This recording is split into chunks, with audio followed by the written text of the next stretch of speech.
morning. And to show the diversity within ICANN, I will perform my speech in Swinglish. Good morning. Thank you all for being here today, and welcome to ICANN60, the annual general meeting. Welcome, Your Excellencies, Ministers, and Ambassadors.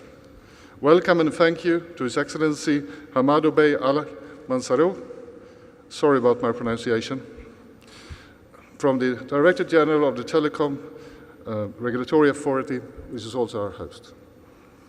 This is our first ICANN meeting in the Gulf region, and I'm very glad to be here.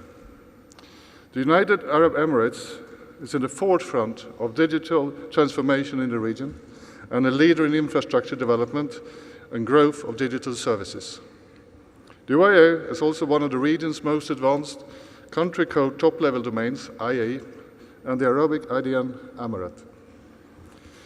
We are enjoying the warm welcome we have received in this splendid facility and by our host in Abu Dhabi, the capital city of United Arab Emirates. And if you have any doubt that you actually tell me what to do, is that I stood up in Copenhagen and promised you that we should have the opening ceremonies in the afternoon. The SONAC leadership vetoed that, so good morning. One thing that is very important for me and for my organization is that transparency creates accountability. And I'm going to share some of the highlights of that this year.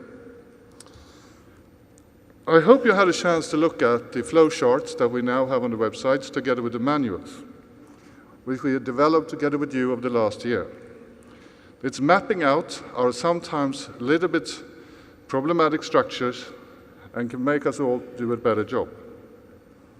We have also recently launched something we call the accountability indicators, which replaces the KPI dashboard that we had before. And it's a way for us to better show our progress and how we work with strategic and operational plans. It's actually quite easy to use. Go in there and you can find a lot of information, anything from how many people from a fellowship program comes there to how we spend our money. Another thing that we decided has the relationship with ICANN.org, the website. Sometimes, even for me, it's hard to find information there. We, in Montevideo, the board decided to make a multi-year investment to make that no longer a problem. We are introducing a documentation management system with a new web interface. This is going to take several years to implement because we have more than 120,000 documents there already. But it also increased the ability for people to find documentation in other languages. If you have any complaints, questions, please speak to Duncan Burns or David Conrad. And we're also having a session about this week. The objective is to make sure that we stay within our missions and do what we're supposed to do. And as you know, the new tradition is that we will have an open Q&A with my executive team this week. This is an ability for us to talk to you and for you to ask any questions you want to us. But as always, this is not your only opportunity to talk to us. Please continue to stop me in corridors and ask questions.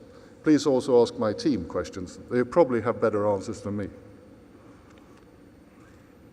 But I want to change the subject slightly and draw your attention to something. ICANN is a fantastic organization.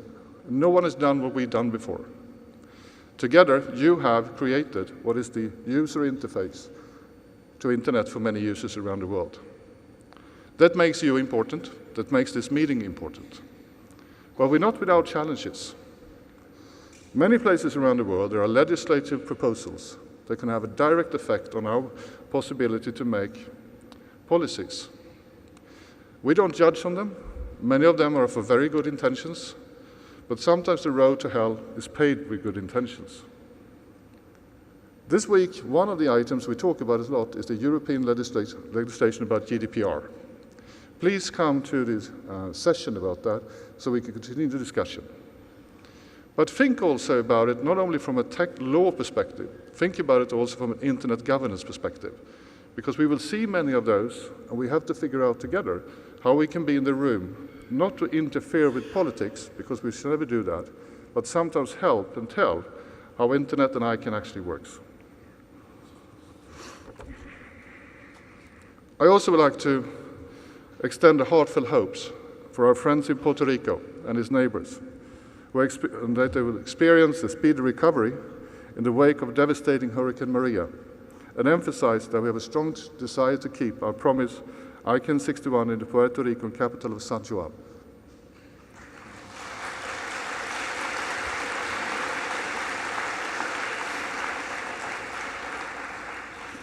The best thing we can do for our friends there is to actually go there and spend a lot of money.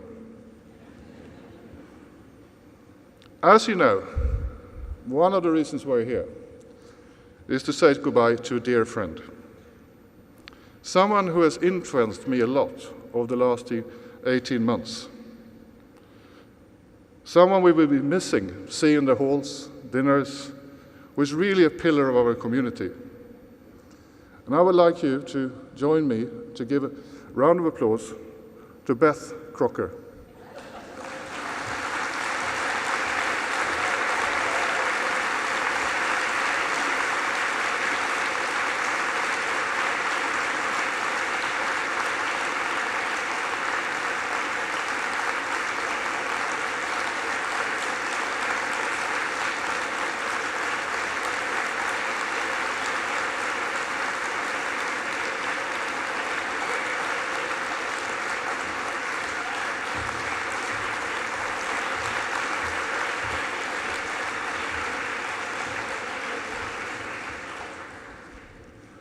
But we will miss you.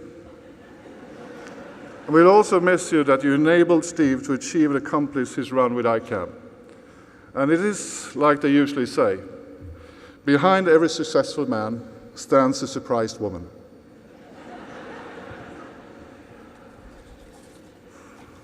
Every year, the ICANN Leadership Award is given to an outstanding individual in our community who demonstrate extraordinary commitment to ICANN. It's awarded to people who remain true to the community's core values chosen by the ICANN.org executive team. This year, there is no other choice, and I think you will agree. So please come up and join me on stage. The well-deserved winner of Leadership Award is our chair, my friend, Dr. Stephen Crocker.